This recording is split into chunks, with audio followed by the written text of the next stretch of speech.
So today we have Pastelist Sabrina Stiles, we have Rick Young, we have Chris Maynard, who paints with feathers. And that one takes a little more discussion, I think. But we are going to start with Sabrina Stiles. And so, Sabrina, if you wouldn't mind hitting the unmute on yours. I also want to let you all know that on December 17th, our auction goes live, and you can see everything, of course, on the website CoorsWesternArt.com. But also, if you want to bid on things, you're going to have to register on hand bid. We will direct you to that. Just go to the website, and also to see the work, see details of the work, and get more information about it. Check out these artists and everybody else on our website. So, Sabrina Stiles, good to see you. Hi. Hi, everyone who's tuned in. So, Sabrina, one of our pastelists in the show. So when I first saw your work, I loved how here you are working in pastel, and I feel like you are a wonderful traditional pastelist in the way that you apply the pastel, like you're not smoothing it out and trying to make it look like another medium. But you're also, the way you work and the color palette that you use is more tonal. And it definitely has a mood and emotion to it. You're also a Colorado artist, so I'm wondering, let's talk about the mood and emotion and the color choices you use to really convey that. All right, Rose. Well, definitely, I guess I lean more toward tonalism than being a colorist. So I would say, yeah, the things that really make me drawn towards a subject that I want to paint are the mood, trying to convey what I see in the landscape or in my surroundings out here in the West. You know, I live in northern Colorado, and out here there are a lot of ranch lands and beautiful landscape, and we've got ranches and things like that. And I'm either drawn to a story. I'll have a story in my head about the landscape or the animals,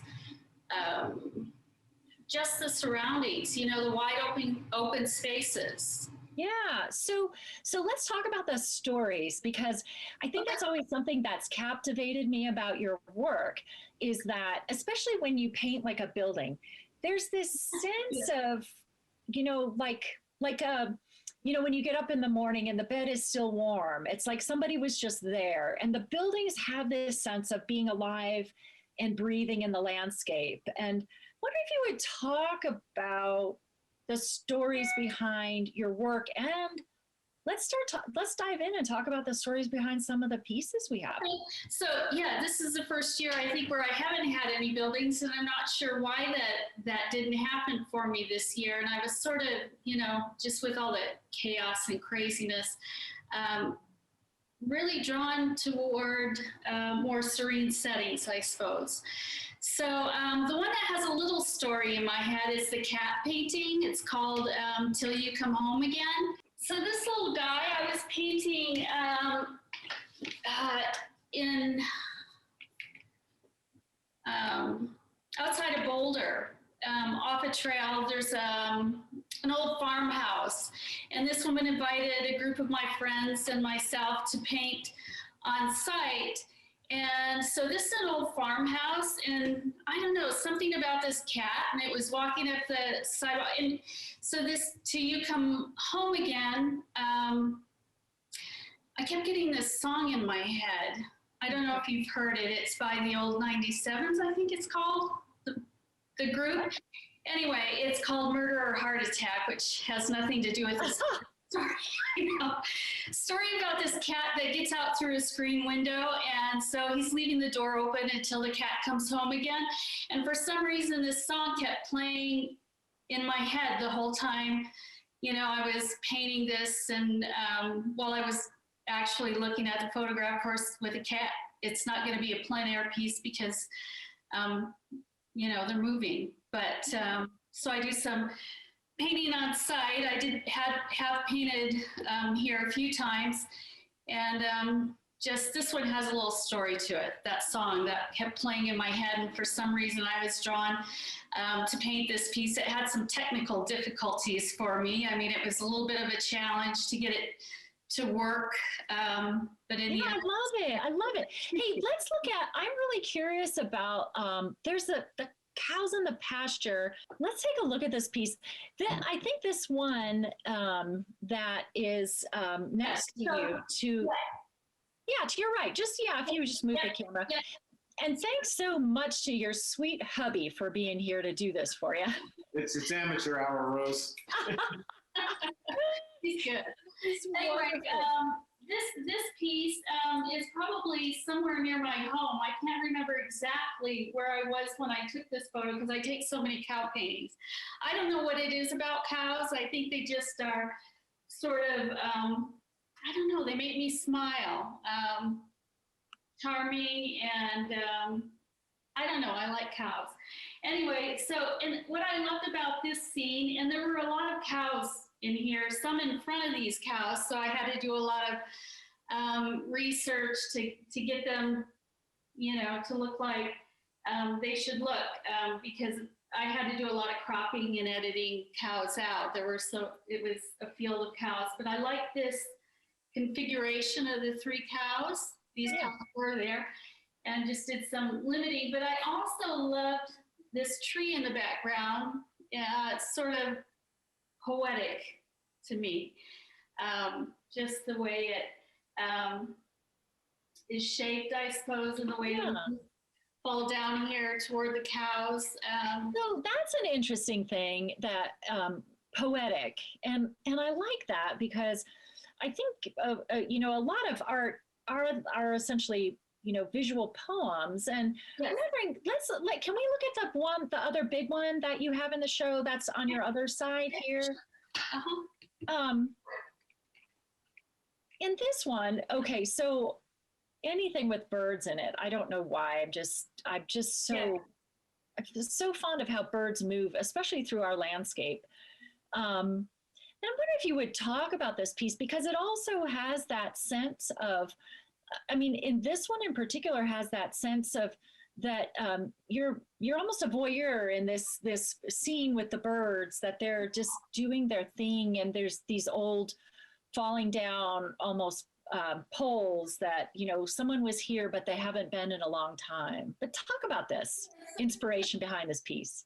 This was also on a plein air painting outing in South Park, and I just love when you come off the pass there into that wide open valley. I don't know, it's something that speaks to me. So can't remember exactly where I was in that area, but it was in that area and down this old dirt road, and lots of these poles. I don't know what they're there for. I have no idea. Maybe someone could tell me sometime, but and there were these birds perched on them. I guess they're crows or ravens, not sure, but just something about it spoke to me, in a wide open, valley in the back with the mountains. So, and anyone who's familiar in the area may recognize that I've done some editing to the mountains. I just liked a softer feel in the background for those. So, yeah, a little poetic license then. Yes, definitely. Definitely some editing going on. So, some people might say, oh, it looks, so realistic, but there's an awful lot of editing that goes into paintings, because nature never gets it quite right. Well, it gets it right, but not everything in the right place to make the story that I want to tell. My gosh, you're like so many writers I know. The writer plays God. We love it. That's wonderful. Hey, so I want to see Winter Gold.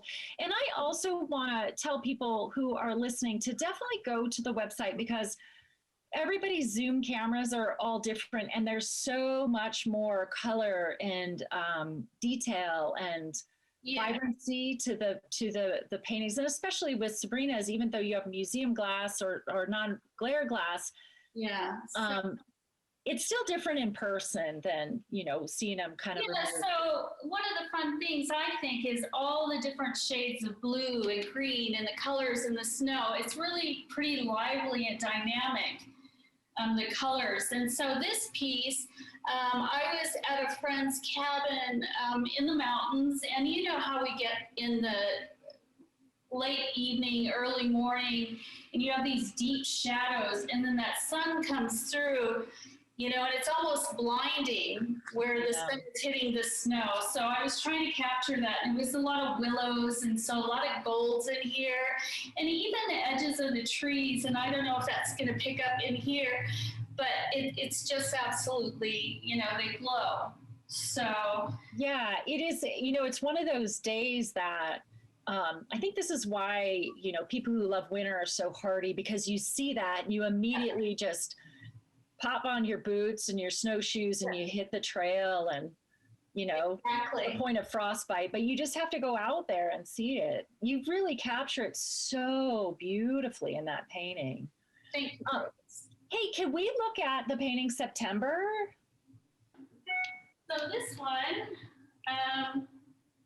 has a lot of texture in it, and I don't know if the camera's picking that up. You might see the quality of the little specks of paint in the background. So this one's a little different technically than the others, but I think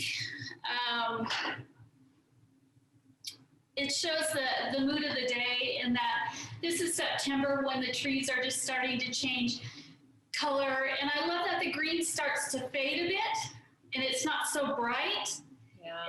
I guess that's my tonalist sense.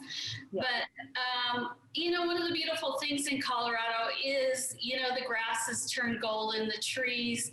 And I really like that with the, we have a little shot of the flat irons there in the background. So this was on a bike ride between Longmont and Niwot, but it could be anywhere in the West, I think. And with the telephone poles, and off to the side here, I think were some railroad tracks or something. So nice. Yeah. So you mentioned texture. It's a different texture. So you're working on different kinds of paper. Is that what you mean? Yeah, exactly, Rose. So this one, if you can see it now that I've zoomed in, you'll see some texture in it. And what I've done is I'm working on a dark paper with a little bit of texture. So then you get those little pops of texture that show. I love it. I love it. Okay, Sabrina, go nowhere. I am going to switch our view over to Rick Young, and I'm going to put you on mute for now, but I'm coming back to you. So seriously, go nowhere. All my quiet and shy artists, I know as soon as I'm done, I can see them inching towards the door. So I have to tell them. Hi, Rick. Hi, Rose. How are you doing? I'm so glad to join you guys today. I am doing really well. Oh, by the way, Sabrina, Lamia Deeb, I hope I'm saying that right, says hi. Okay, so Rick, good to see you.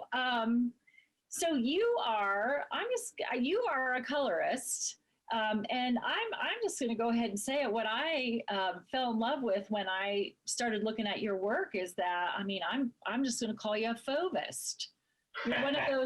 You're one of those wild beasts with color. That thought has struck my mind that maybe there's a little fauvism in my work. I definitely do like color. I like color and shape and movement. And when I'm out on the land, mainly Southwestern subjects, that's what I'm trying to bring out. This painting, for example, here is a sunset view from the edge of Mesa Verde National Park. And while it was there last year as an artist in residence, I painted a lot of the cliff dwellings, loved those. but I was also just fascinated by this striking landscape, this high mesa. And this is the north edge of the mesa, where all of a sudden it drops straight down to the Montezuma Valley. And so you've got these receding layers of ridges, and then the valley, and then Sleeping Ute Mountain. And this was a sunset view.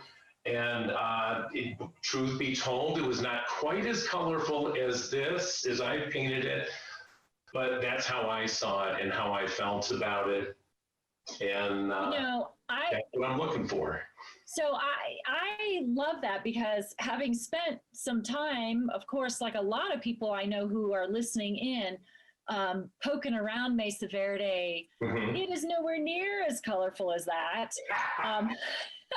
But here's the other thing that I really love about this piece, because I was looking at it, I wouldn't have said, oh, inspired by Mesa Verde. And that's what I love about what you're doing, because you are bringing this different perspective. So many artists paint and photograph Mesa Verde, and you know exactly where you are. Right. But you're I'm trying to get people to look at the landscape in a different way, to see more color, to see more movement, to see more whimsy in the shapes that are there, and when you put all that together, more emotion.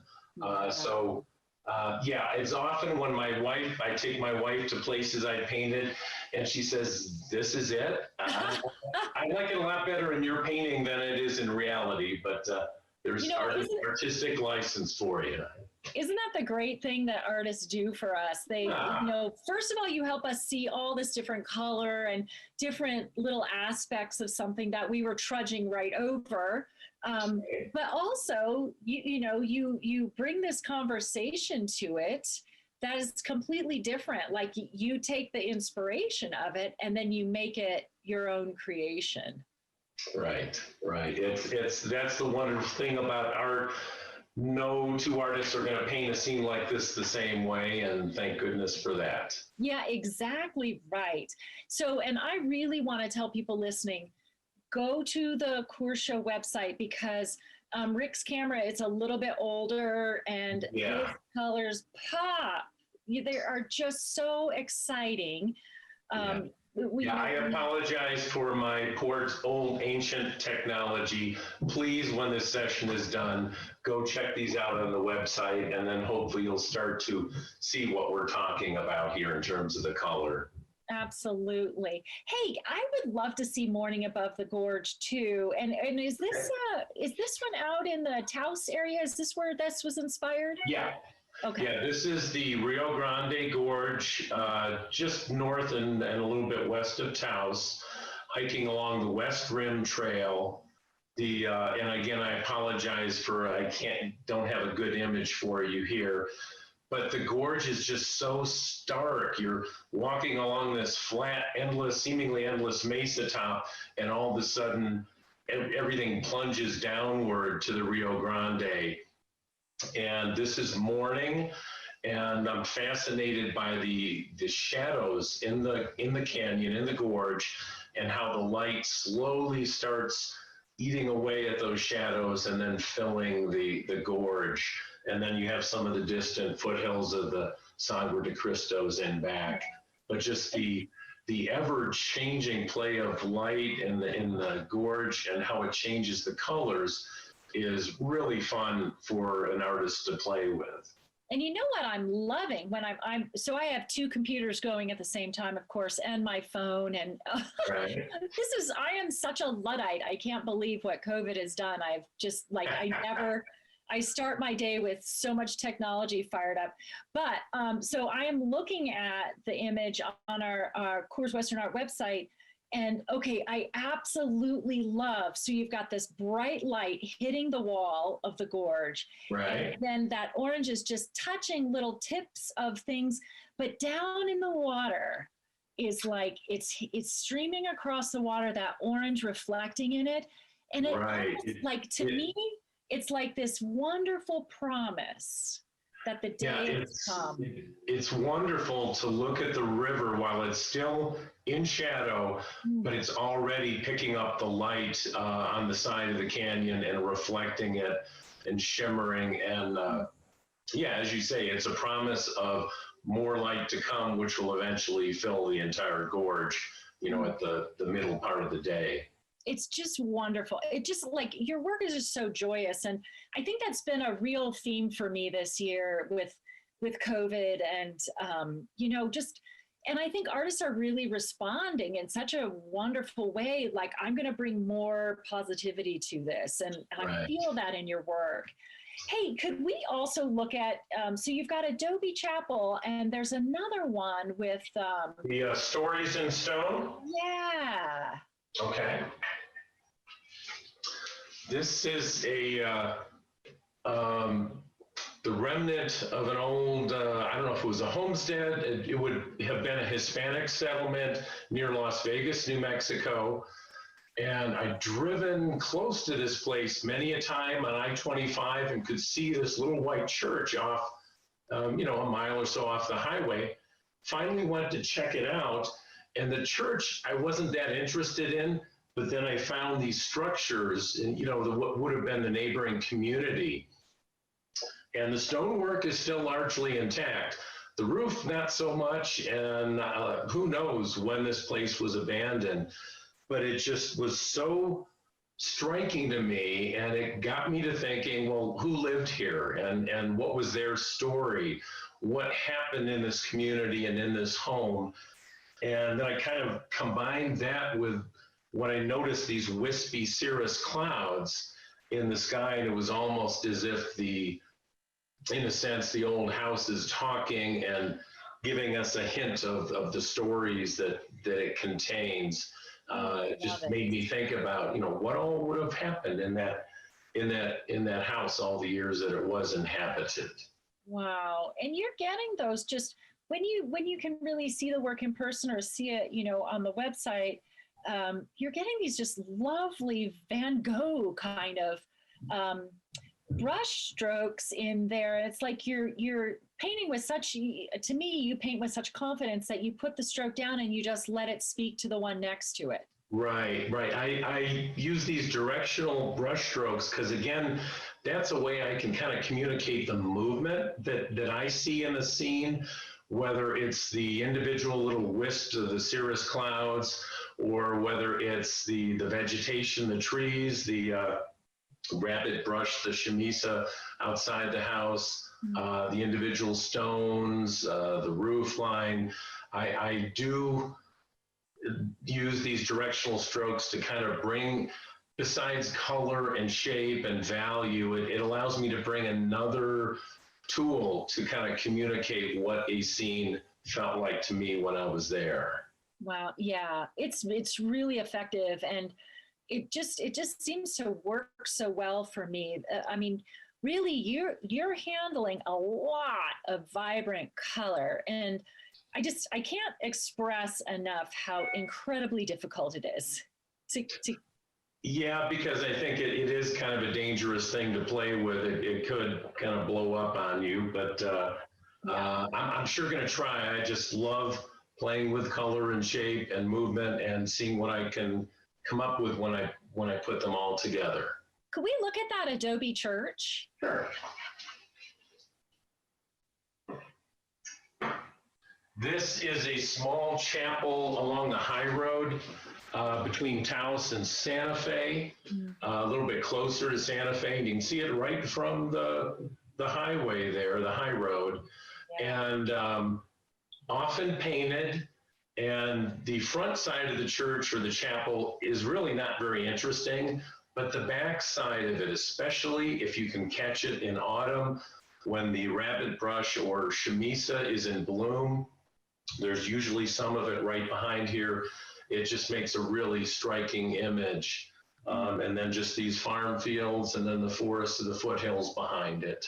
Wow. Just a beautiful little chapel. I think you're having maybe too much fun as an artist. All right, I plead guilty. I love it. Hey, okay, let's look at another one of the bigger paintings, Morning Okay. at Spruce Canyon. And that one, and I apologize, it's kind of far back there in the shadows here. This is another Mesa Verde scene from when I was artist in residence last fall. And again, I've left the cliff dwellings for other paintings. This, I took an early morning hike on the Petroglyph Point Trail, and I was just fascinated going along the rim as the sun was just barely starting to poke into the canyons, because the mesa is cut by this whole network of little canyons. And the trail drops down just into the canyon, and the shadows in the depths of the canyon just have these wonderful, cool colors. And then slowly the light starts coming in more and more as the sun wins the day and starts to fill the canyon. And again, I'm drawn to the shapes as well as the colors. You know, this little spruce tree up on the rim up there. Yeah. It just had such a fun shape to it, and I made it even a little more fun. You did. Just trying to bring the scene to life. Wow. You know what is so, like, this is just an artistic instinct to really balance this out.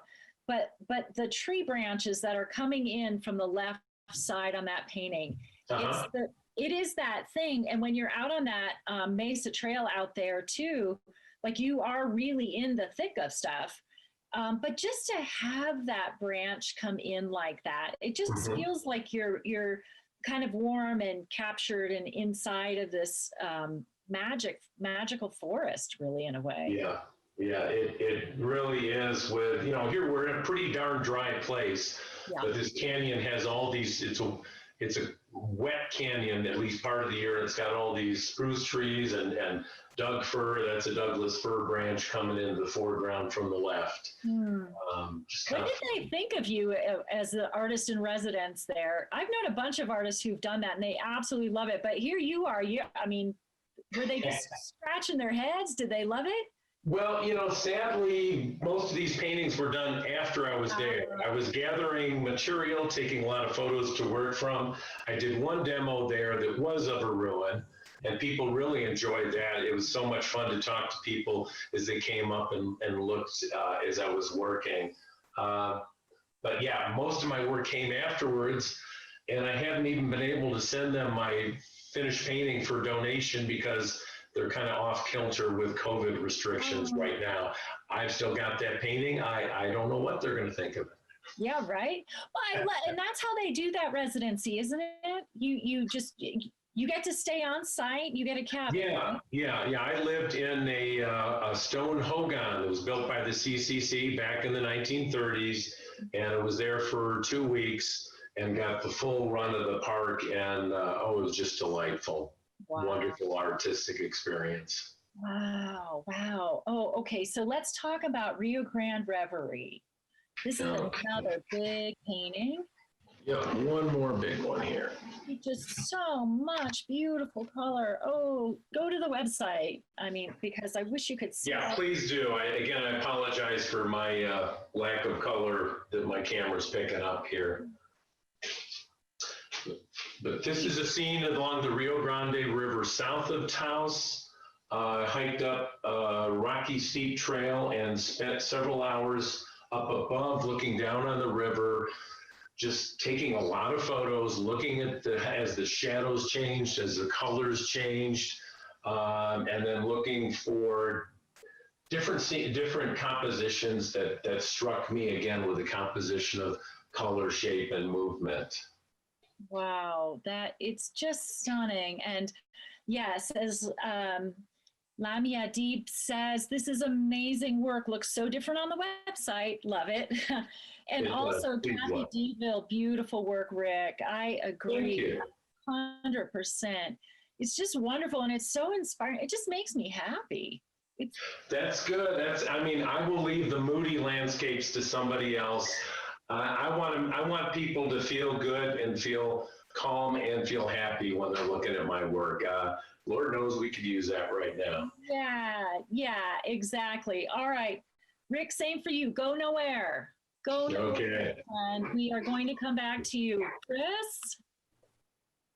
Hi, Chris. Hello, everyone. How are you today?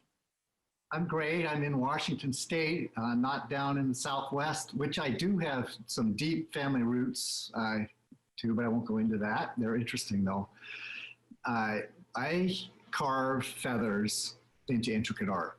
So I've developed a little process where I back them, and then I can carve them so that they're stable and last for years. Hey, Chris. So, okay, I'm going to tell people I saw your work when I was at Visions West Gallery in Livingston. I think it was in Livingston, or they have a couple galleries up in Montana. And I was up there talking with the owners of the gallery, and I kept looking over their shoulder. And finally they said, just go walk over that wall. That's Chris Maynard. I can't even describe it. You just have to go see it.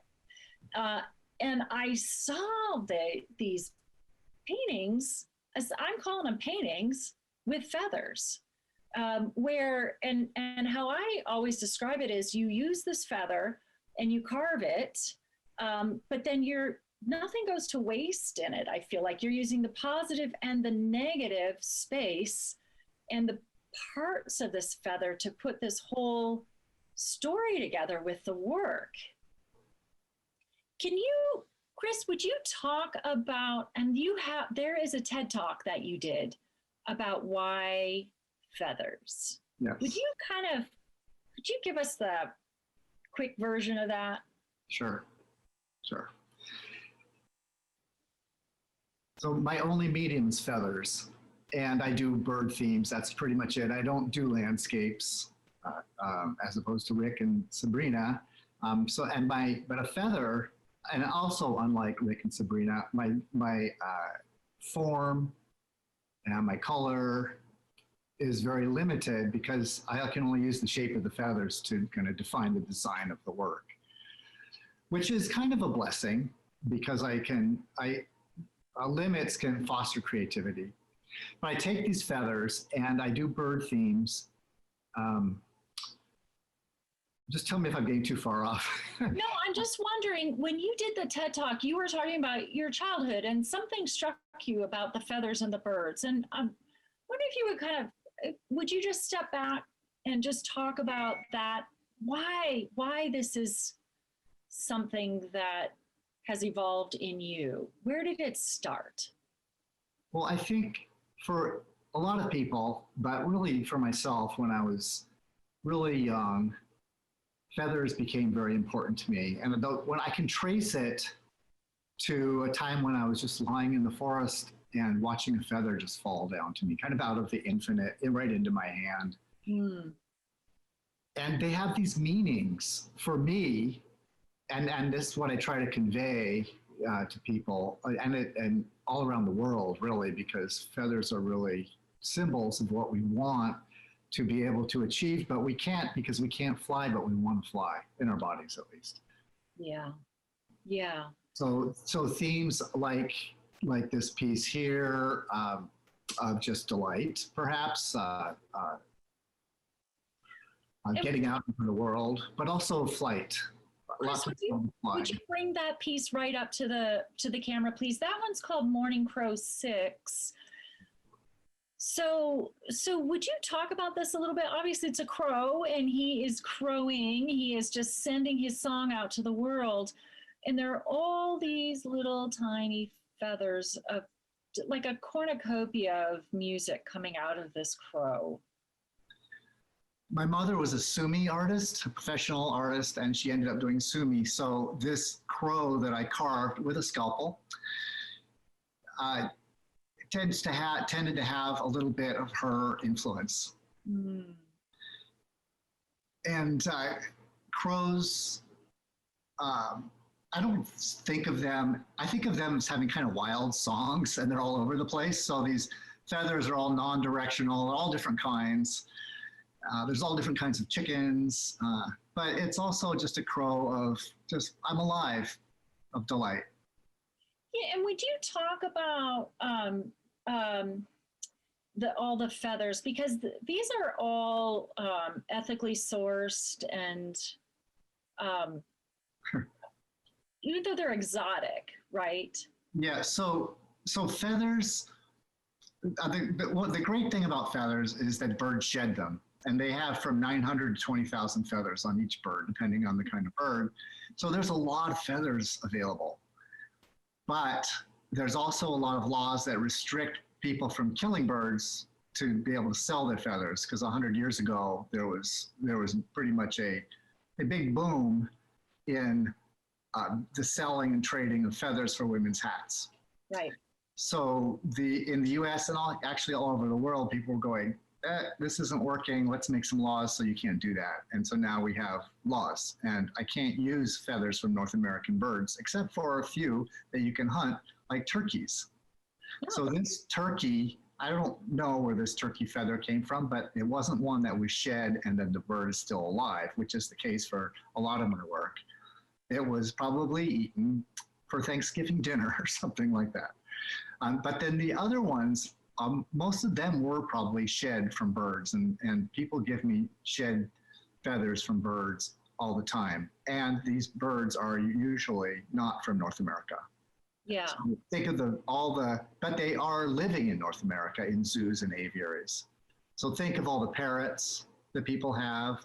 There's 55 species of pheasants. Wow. So I love this, harkening back to your mother and her creative bent as a sumi artist. And for those of you who are wondering, sumi is this Japanese, it's a beautiful ink painting style. And I think it is actually, I don't know, but when I see it, I feel like it also really encompasses a meditative and also sort of a cultural, some ideas, a way of living and a way of being, right? The idea is to capture the essence of nature in as simple a brush strokes as you can. Yeah. So I'm wondering, can we see some more of your pieces, please? Absolutely. And let's look at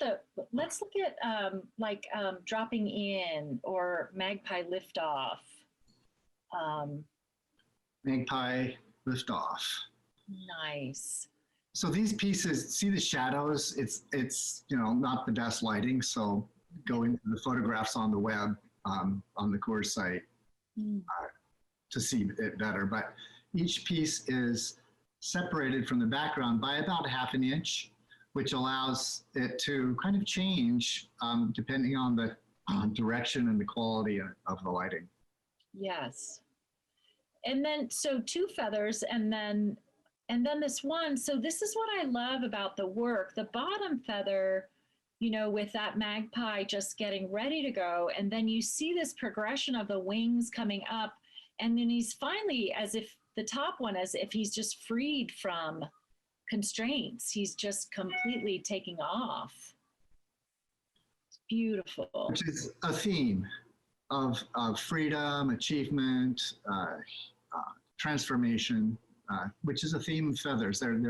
That's a symbol that they are to people around the world. Oh, I love that. I love that. And you capture it so beautifully with the work.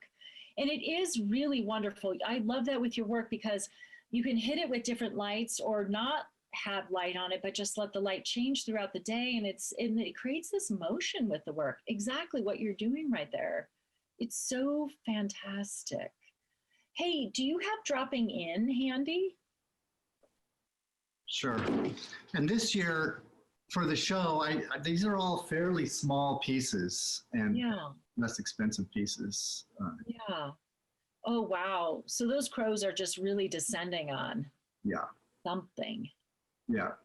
I think crows have a lot to say. I mean, I'm going to continue doing art with birds.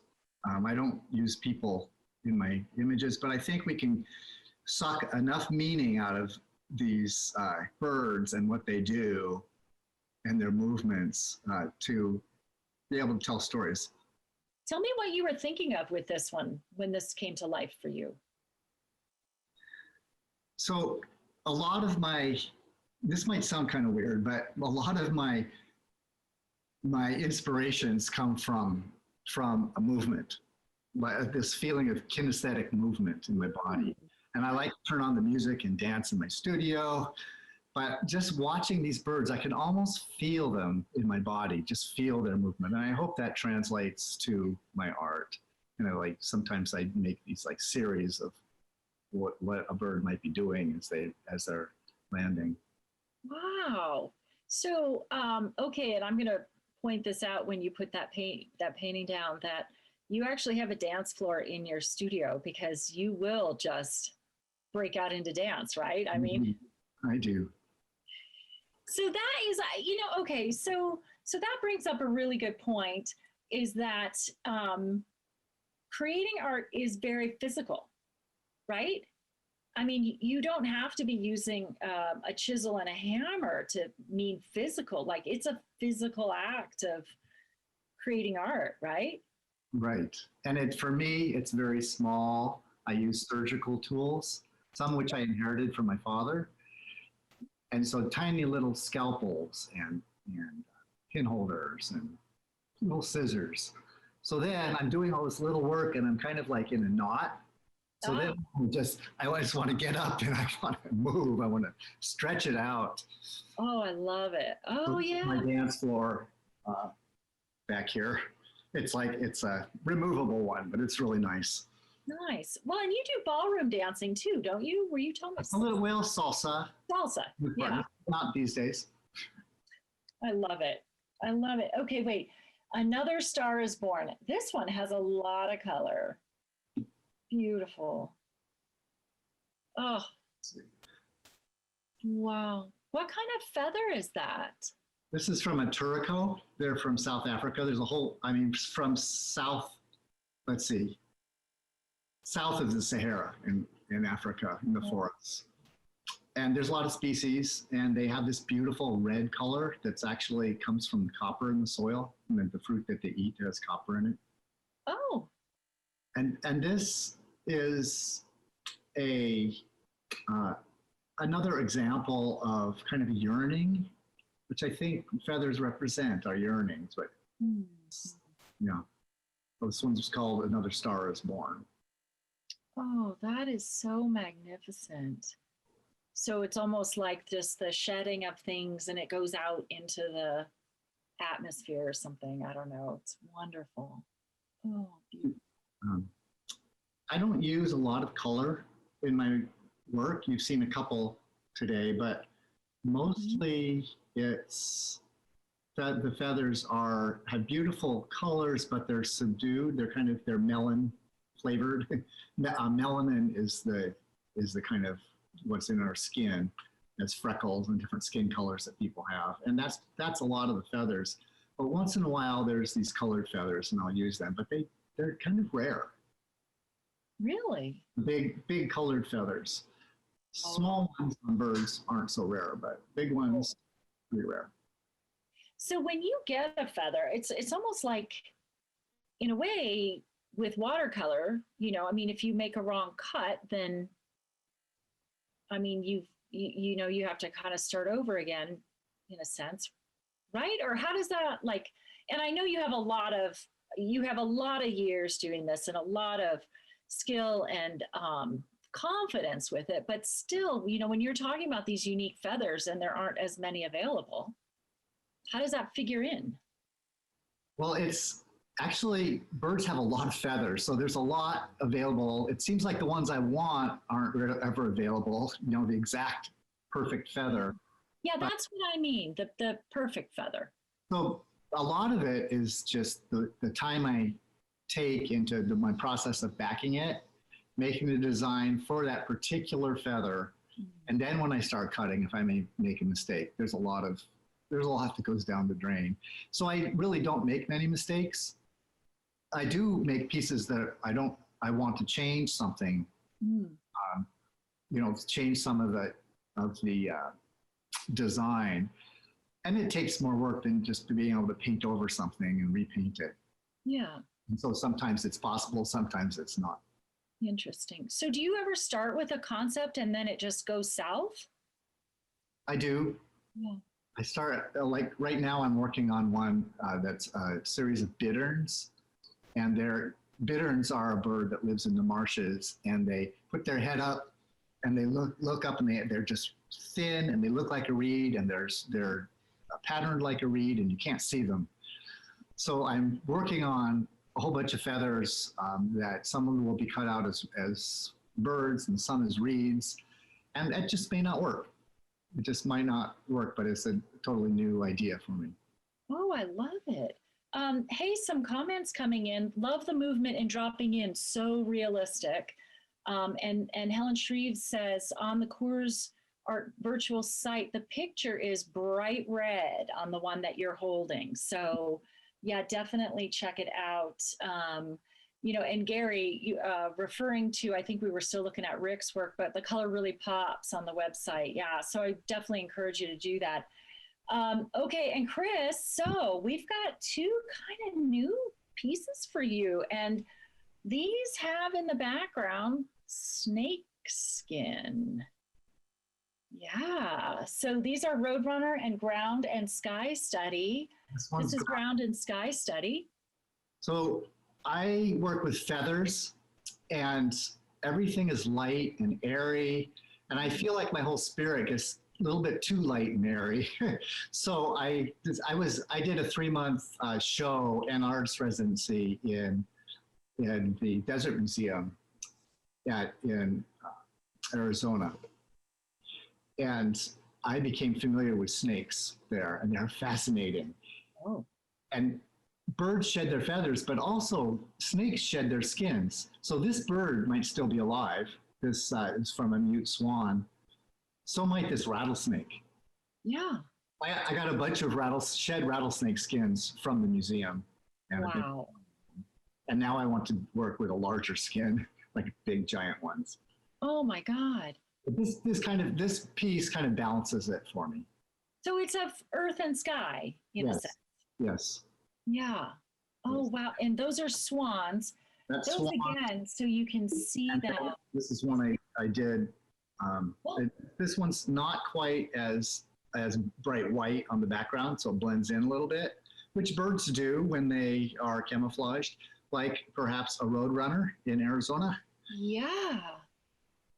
Wow. It's really subtle. Yeah. Oh my gosh. It's just gorgeous. These are so wonderful.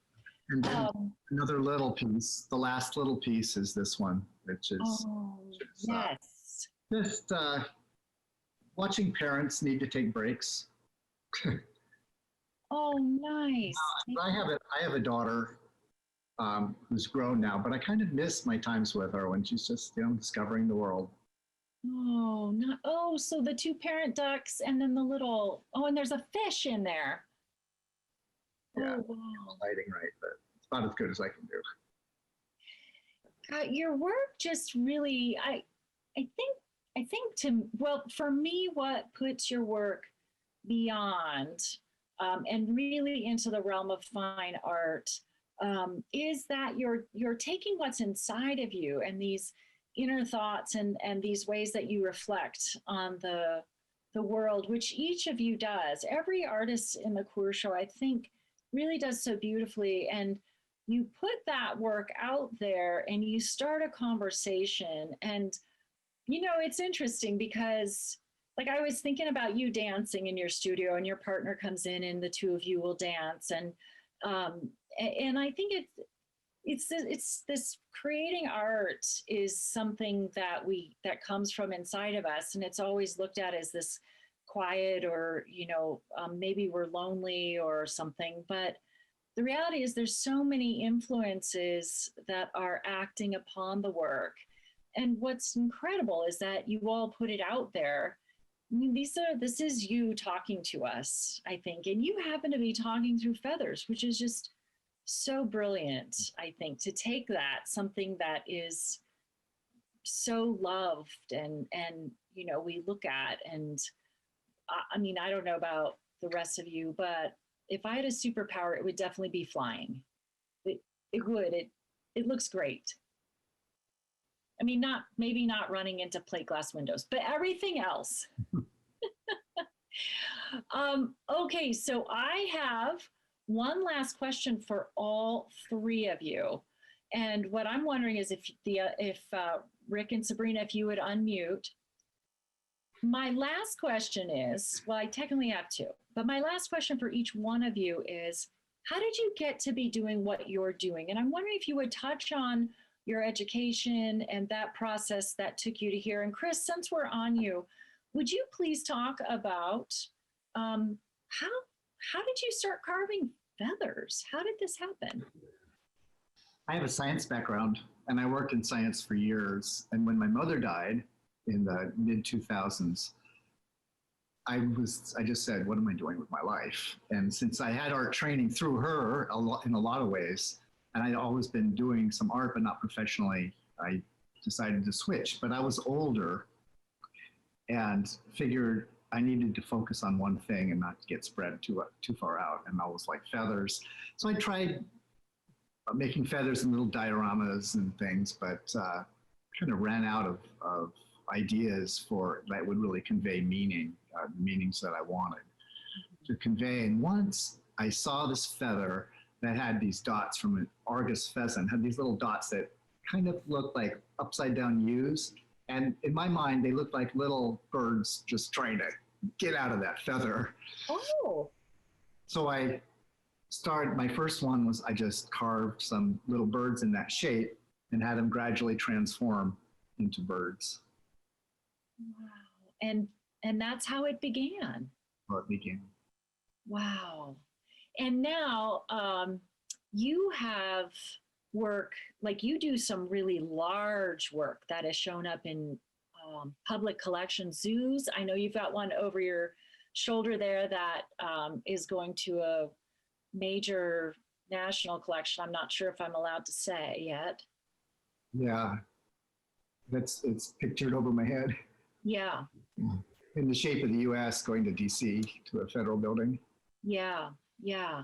So that's really nice. I mean, I think that's so interesting that in public collections, people really see, I think it's because the public responds to your work in such a wonderful way. It's hard to walk past it and not stop and ask some questions or get engaged. Okay. Okay, anyway, well, that's good. I'll answer questions if you have them. Okay, so good. So, hey, thank you, Chris. Wonderful. Rick? Yeah. How'd you get here? Well, I grew up back in Ohio and fell in love with the mountains of Colorado the first time I came out as a young person. Got out here as soon as I could, and I was just obsessed with the mountains and climbing the mountains and backpacking and all that.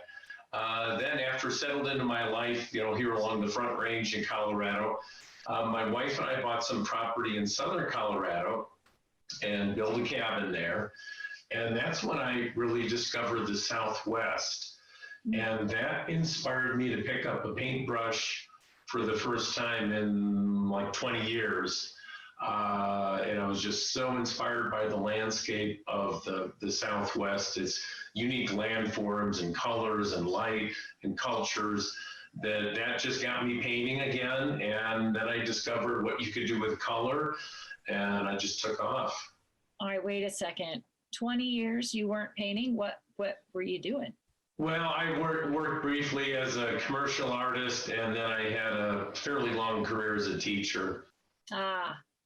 Doing little bits of art on the sides, mainly drawing and cartooning, but just had got, actually when I was an art major in college, I got turned off to painting there, which is a weird thing. I did a lot of painting in high school, lost interest in it in college, and then rediscovered it in southern Colorado and northern New Mexico. Okay, briefly, why did you get turned off from painting? It was just, I as I studied both commercial art and fine art, was deciding which way to go. It was just the fact that in fine art at that time, it was kind of a whatever you can do that is just strange and different, that works. And there wasn't any way to logically judge, does something work? Whereas some of my commercial art, it's like, okay, does it communicate what you want to communicate or not? So I just got turned off on fine art when I guess I saw people who seemed like they were kind of more interested in making personal statements than making art, Yeah. if that makes sense. Yeah, no, that really does. And I've actually heard that comment before. So, you know what? Taking 20 years and coming back to it, what a joy for all of us. And Sabrina, tell us, how did you get here today? Well, geez, I, like Chris, started a little late in life. And I suppose I first got the bug when I had a coffee house in Lakewood, and I was showing local artists' work. And I just thought that's something I'd like to do. Of course, I was a single mom at the time and working 60 hours a week at my coffee house. So really didn't have much opportunity. I'd take a class here or there, when I had time. And then I had sort of some health issues that sort of made me make some changes in my life. And I thought, you know what, I'm gonna go after this. And so I started doing art pretty much full time and entering shows and taking workshops. And I studied at the Art Students League a bit, mostly with Doug Dawson, who's an amazing artist. And Oh, yeah. yeah, great teacher, nice person. All these people who you hold in such esteem, and here in Colorado and probably lots of other areas, we're really lucky that we can study with them. So I feel fortunate to be here. Oh, wonderful. Okay, so final question. Do you have any questions or comments for each other? I do. Go for it. So I've met Chris before. Hi, Chris. We've talked at the Coors show. And one thing that always amazes me about him is how he conceptualizes these things. He's so creative and artistic. It's so different from my little brain and how it works and goes from one point to the next. And so I'm always in awe of that. And then also Rick, of the color, the color is simultonalist, which speaks to me, and you can't help but be who you are. But I'm always fascinated by that. And the way that you can take such bright colors and put them together and make them work, that's really difficult. Oh, thank you. Thank you. I guess I've got a question for both of you. For Chris, do you start with an image or a story or something you want to say, and then find your feathers or now maybe snake skins that will work for that? Or do you sometimes start with the materials and then see a story or an image or a theme within the possibilities that those particular items present? That's a great question. And I do a little bit of everything. Sometimes I'll hold a feather in my hand for maybe half an hour, just kind of mesmerized, and then an idea will come. Sometimes I sit down and write lots of ideas, sometimes movement, sometimes watching the birds, sometimes other artists, sometimes story I hear or a meaning I want to convey. So it's all over the board. Great. And if I could sneak in a question for Sabrina too, I noticed on your website you said you were inspired by your travels. Is there any particular place or landscape, say outside Colorado, that really speaks to you as an artist? Actually, because it's Moody, we travel a lot to the UK for my husband's job. And so we go there, and of course it's a totally different landscape. And I'm from Michigan. So there again, we have a different sort of landscape, more moody. And so I think you always sort of resonate toward the sort of things you've grown up with too, and that were near and dear to your heart growing up. So again, my aunt had a farm, and I always loved to visit there. And so I think you'll see a lot of my paintings are going to have a little bit more of a moody feel, and that may feel to them, and that may be why. I think just that's what I grew up with. All this sunshine, I don't know what to do with it. I love it. I have a couple, well, observation and question if you want to answer it. And that's, so my work is I start with a feather and I have to figure out what to do with that small thing.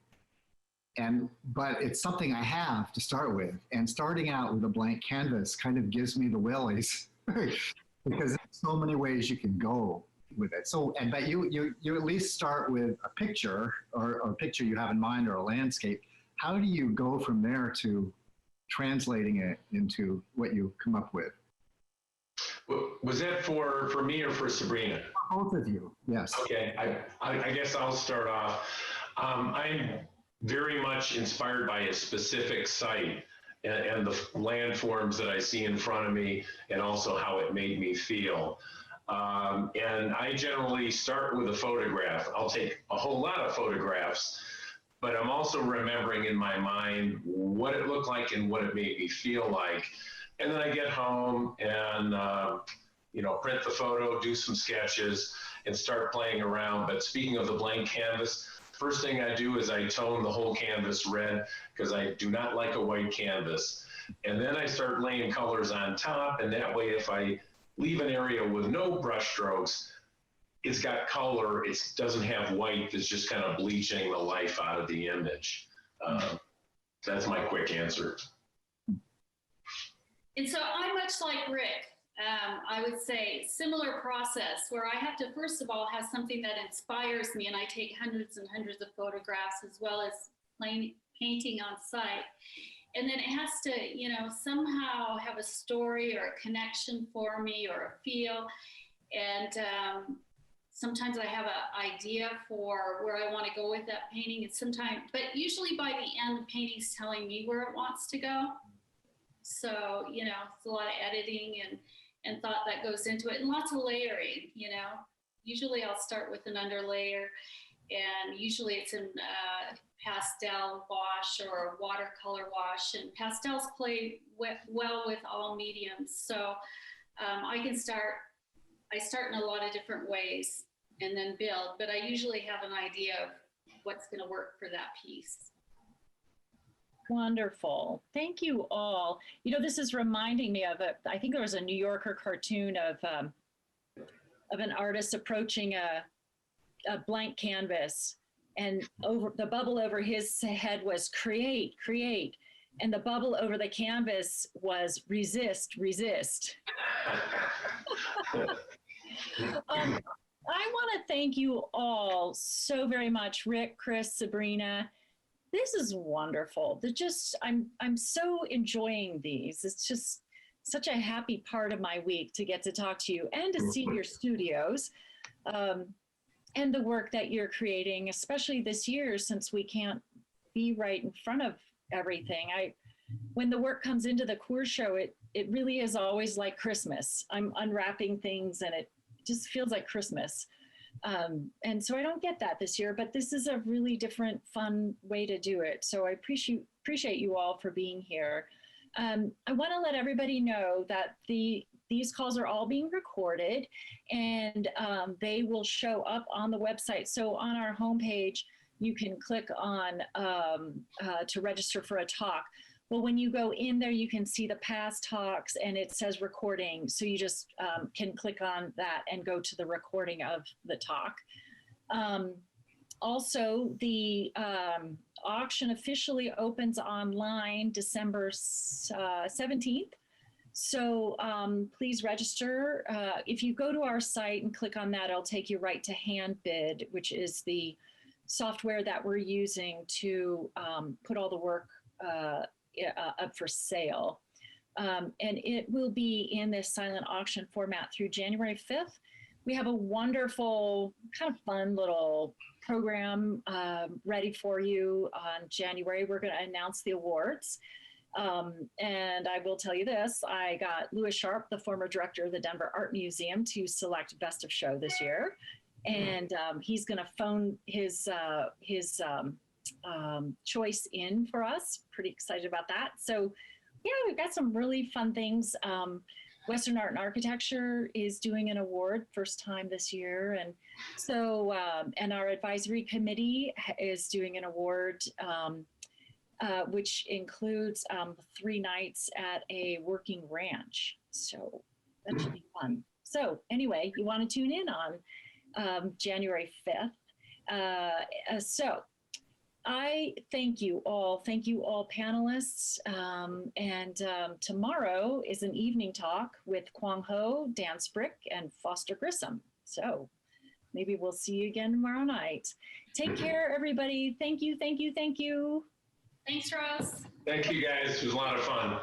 Yeah, thanks for doing this, Rose.